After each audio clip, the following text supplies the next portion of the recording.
There's so much to learn about how to turn all your words of life that burn in me.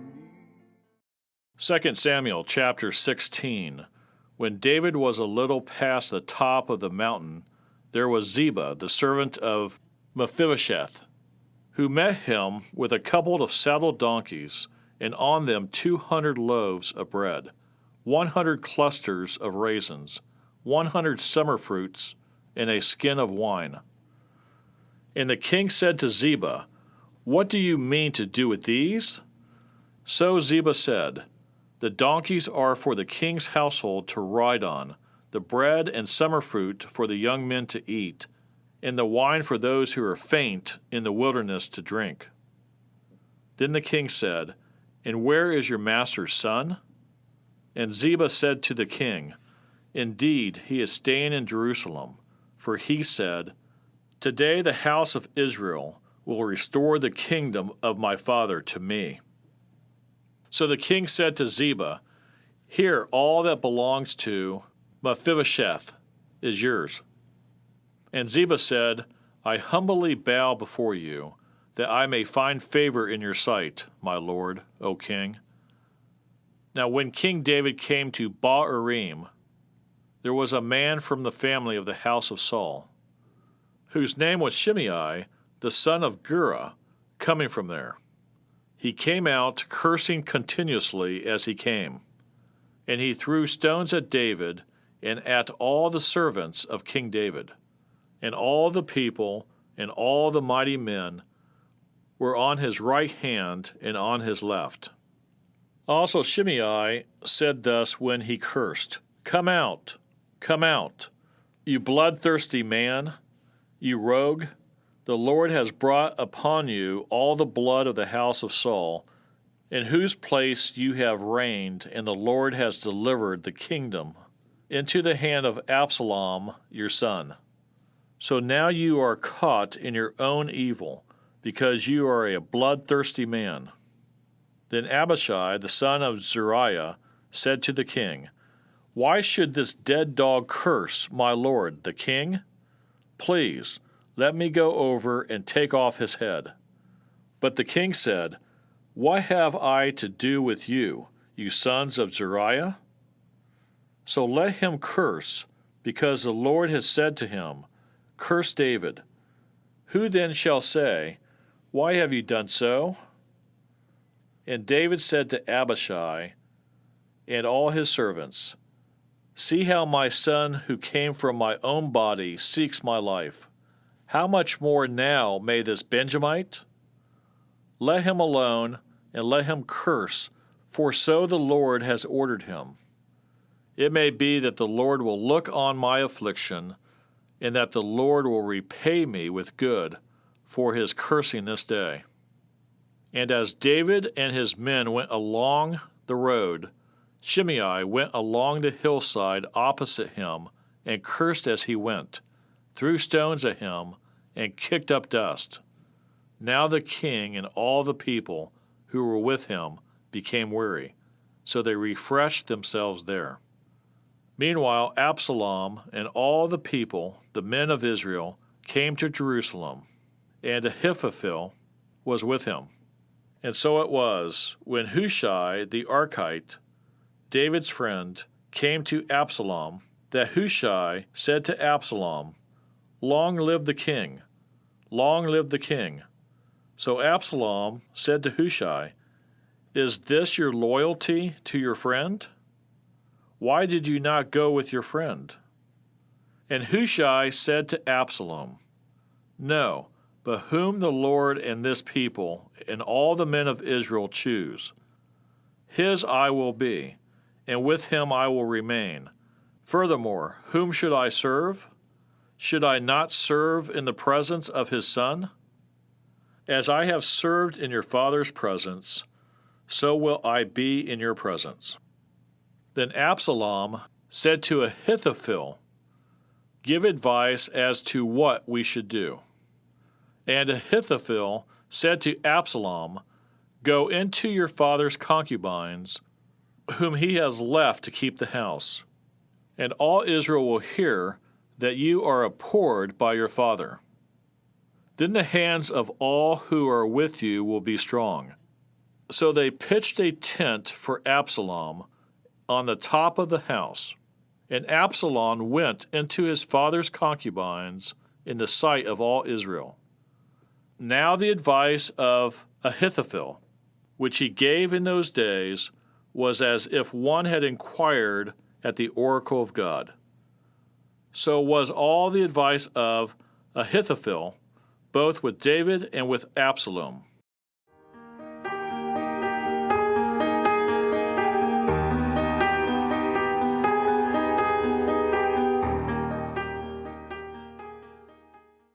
Second Samuel chapter 17.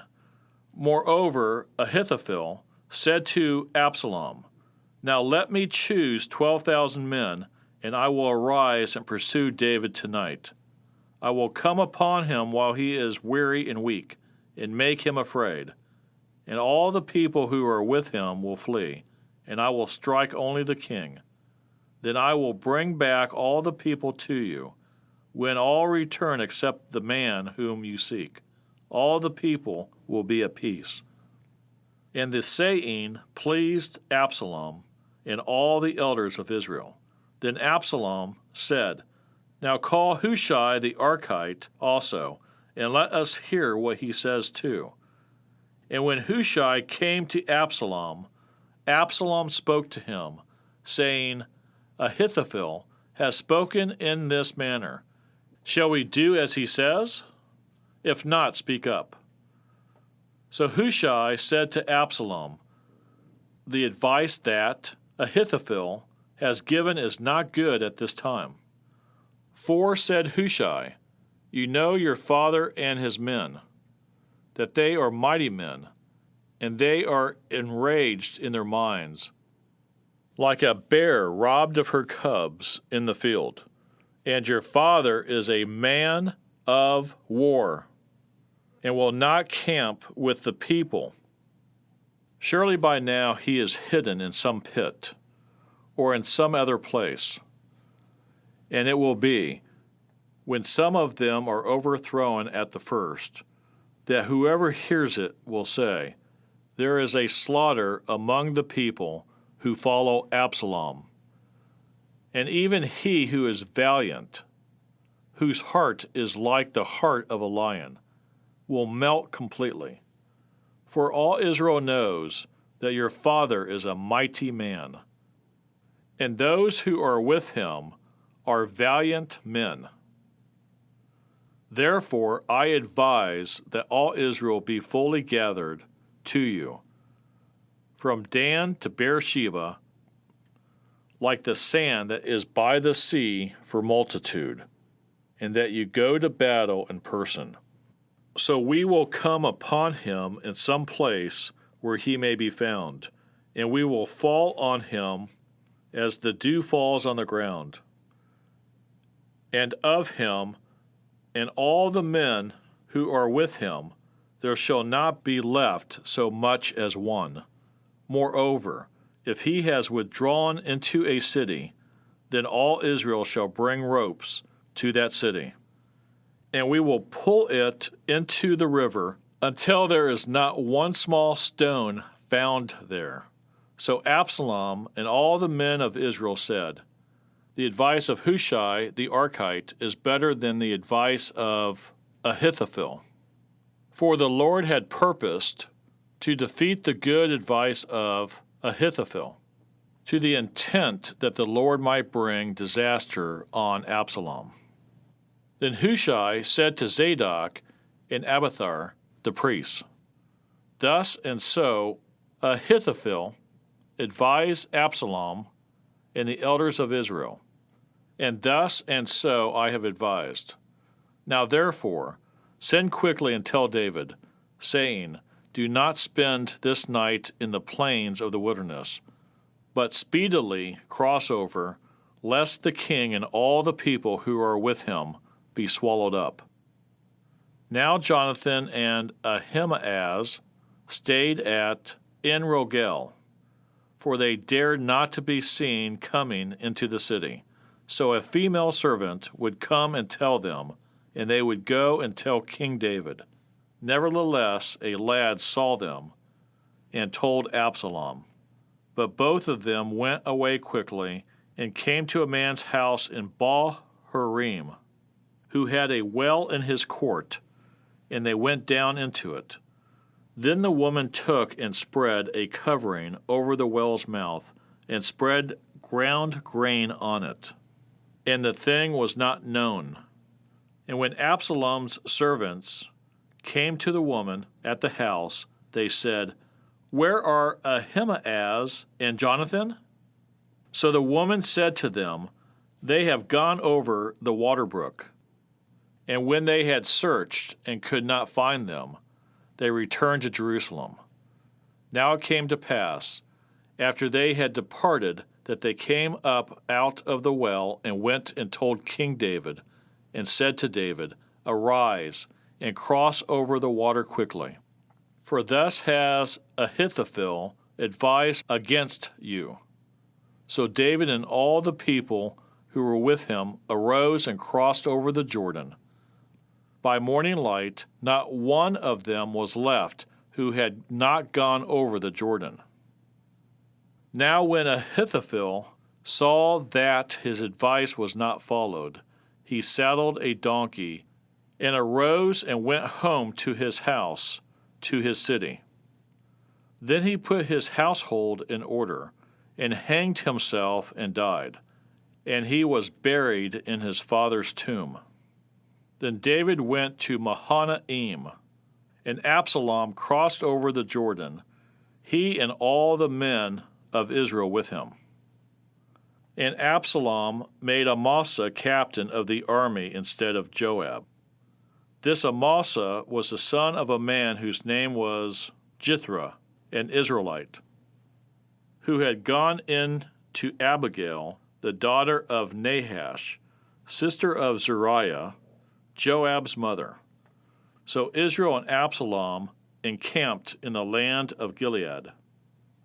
Now it happened, when David had come to Mahanaim, that Shobai, the son of Nahash, from Rabbah, of the people of Ammon, Machir, the son of Amiel, from Lo-debar, and Barzillai, the Gileadite, from Roglim, brought beds and basins, earthen vessels and wheat, barley and flour, parched grain and beans, lentils and parched seeds, honey and curds, sheep and cheese of the herd, for David and the people who were with him to eat. For they said, "The people are hungry and weary and thirsty in the wilderness." But I know you're right there, willing to prepare. 2 Samuel chapter 18. And David numbered the people who were with him, and set captains of thousands and captains of hundreds over them. Then David sent out 1/3 of the people under the hand of Joab, 1/3 under the hand of Abishai, the son of Zeruiah, Joab's brother, and 1/3 under the hand of Ittai the Gittite. And the king said to the people, "I also will surely go out with you myself." But the people answered, "You shall not go out, for if we flee away, they will not care about us, nor if half of us die, will they care about us. But you are worth 10,000 of us now, for you are now more help to us in the city." Then the king said to them, "Whatever seems best to you, I will do." So the king stood beside the gate, and all the people went out by hundreds and by thousands. Now the king had commanded Joab, Abishai, and Ittai, saying, "Deal gently for my sake with the young man Absalom." And all the people heard when the king gave all the captains orders concerning Absalom. So the people went out into the field of battle against Israel, and the battle was in the woods of Ephraim. The people of Israel were overthrown there before the servants of David, and a great slaughter of 20,000 took place there that day. For the battle there was scattered over the face of the whole countryside, and the woods devoured more people that day than the sword devoured. Then Absalom met the servants of David. Absalom rode on a mule. The mule went under the thick boughs of a great terebinth tree, and his head caught in the terebinth. So he was left hanging between heaven and earth, and the mule which was under him went on. Now a certain man saw it, and told Joab, and said, I just saw Absalom hanging in a terebinth tree. So Joab said to the man who told him, You just saw him? And why did you not strike him there to the ground? I would have given you 10 shekels of silver and a belt. But the man said to Joab, Though I were to receive 1,000 shekels of silver in my hand, I would not raise my hand against the king's son. For in our hearing the king commanded you, and Abishai and Ittai, saying, Beware, lest anyone touch the young man Absalom. Otherwise I would have dealt falsely against my own life. For there is nothing hidden from the king, and you yourself would have set yourself against me. Then Joab said, I cannot linger with you. And he took 3 spears in his hand and thrust them through Absalom's heart, while he was still alive in the midst of the terebinth tree. And 10 young men who bore Joab's armor surrounded Absalom and struck and killed him. So Joab blew the trumpet, and the people returned from pursuing Israel. For Joab held back the people, and they took Absalom and cast him into a large pit in the woods, and laid a very large heap of stones over him. Then all Israel fled, everyone to his tent. Now Absalom, in his lifetime, had taken and set up a pillar for himself, which is in the king's valley. For he said, I have no son to keep my name in remembrance. He called the pillar after his own name, and to this day it is called Absalom's monument. Then Ahimaaz, the son of Zadok, said, Let me run now and take the news to the king, how the Lord has avenged him of his enemies. And Joab said to him, You shall not take the news this day, for you shall take the news another day. But today you shall take no news, because the king's son is dead. Then Joab said to the Cushite, Go, tell the king what you have seen. So the Cushite bowed himself to Joab and ran. And Ahimaaz, the son of Zadok, said again to Joab, But whatever happens, please let me also run after the Cushite. So Joab said, Why will you run, my son, since you have no news ready? But whatever happens, he said, let me run. So he said to him, Run. Then Ahimaaz ran by the way of the plain, and outran the Cushite. Now David was sitting between the 2 gates, and the watchman went up to the roof, over the gate, to the wall, lifted his eyes and looked, and there was a man running alone. Then the watchman cried out and told the king, and the king said, If he is alone, there is news in his mouth. And he came rapidly and drew near.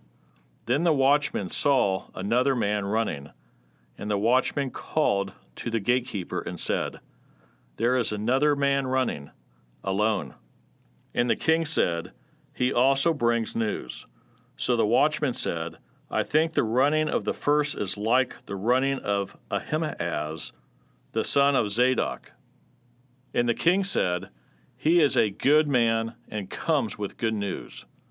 So Ahimaaz called out and said to the king, All is well.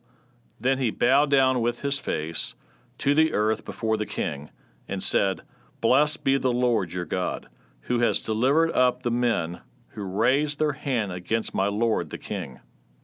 The king said, Is the young man Absalom safe? Ahimaaz answered, When Joab sent the king's servant and me your servant, I saw a great tumult, but I did not know what it was about. And the king said, Turn aside and stand here. So he turned aside and stood still. Just then the Cushite came, and the Cushite said, There is good news, my lord the king, for the Lord has avenged you this day of all those who rose against you. And the king said to the Cushite, Is the young man Absalom safe? So the Cushite answered, May the enemies of my lord the king, and all who rise against you to do harm, be like that young man. Then the king was deeply moved, and went up to the chamber over the gate, and wept. And as he went, he said thus, O my son Absalom, my son Absalom, if only I had died in your place, O Absalom, my son. When I think about